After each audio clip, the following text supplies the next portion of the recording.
এমন একজন পরিবারের বাসায় আসলাম, দেখেন একই পরিবারের 7টা মানুষ বিড়াল রোগে আক্রান্ত। এই কাকা দেখেন কি অবস্থা, তার ভয়াবহ অবস্থা, কিন্তু এখন কাজ করে খেতে পারে না। এখন কিন্তু সে ভিক্ষা করে খায়, মানুষের কাছ থেকে চেয়ে চিনতে খায়। এই মানুষটা ভ্যান চালায়, এনার ছেলে। দেখেন ইনারও শুরু হয়েছে কেবলই। এই মানুষটা হচ্ছে ইনার মেয়ে, ইনারও শুরু হয়েছে, ইনারও অবস্থা খুবই খারাপ। আর এই কাকার কাকার হচ্ছে বাড়িওয়ালা, ইনি ইনি কিন্তু অন্ধ, চোখে দেখতে পায় না ভাই। ইনাদের দিন কিন্তু অনেক কষ্টে চলে, জীবনযাপন করছে। এনাদের দিন অনেক কষ্টে যাচ্ছে ভাই।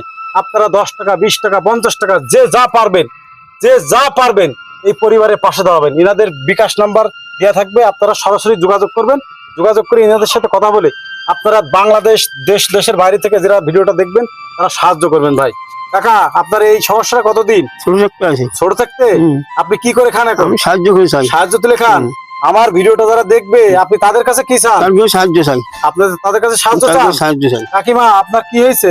চোখে আপনি দেখতে চোখে দেখতে পান না? না, আপনারা ভিডিওটা যারা দেখবে ওরা তো আপনার সন্তানের মতো, আপনি তাদের কাছে কি চান? এখানে চাই সাহায্য। ভাই, আমাদের যাদের মা নেই, বাপ নেই, আমাদের মা বাপ থাকলে কিন্তু খাইতো, এক মুঠো ভাত খেলেও খাইতো। এই মা বাপ মনে করে হলেও আপনারা এই মানুষের পাশে দাঁড়াবেন, এর সওয়াব কিন্তু আপনার মা বাপ কবরে বসে পাবে। আমরা দুনিয়ায় থাকবো না, থাকবে আমাদের ভালো ভালো কাজ। আসুন আমরা ভালো কাজ করি, ভালো কাজের সাথে থাকি।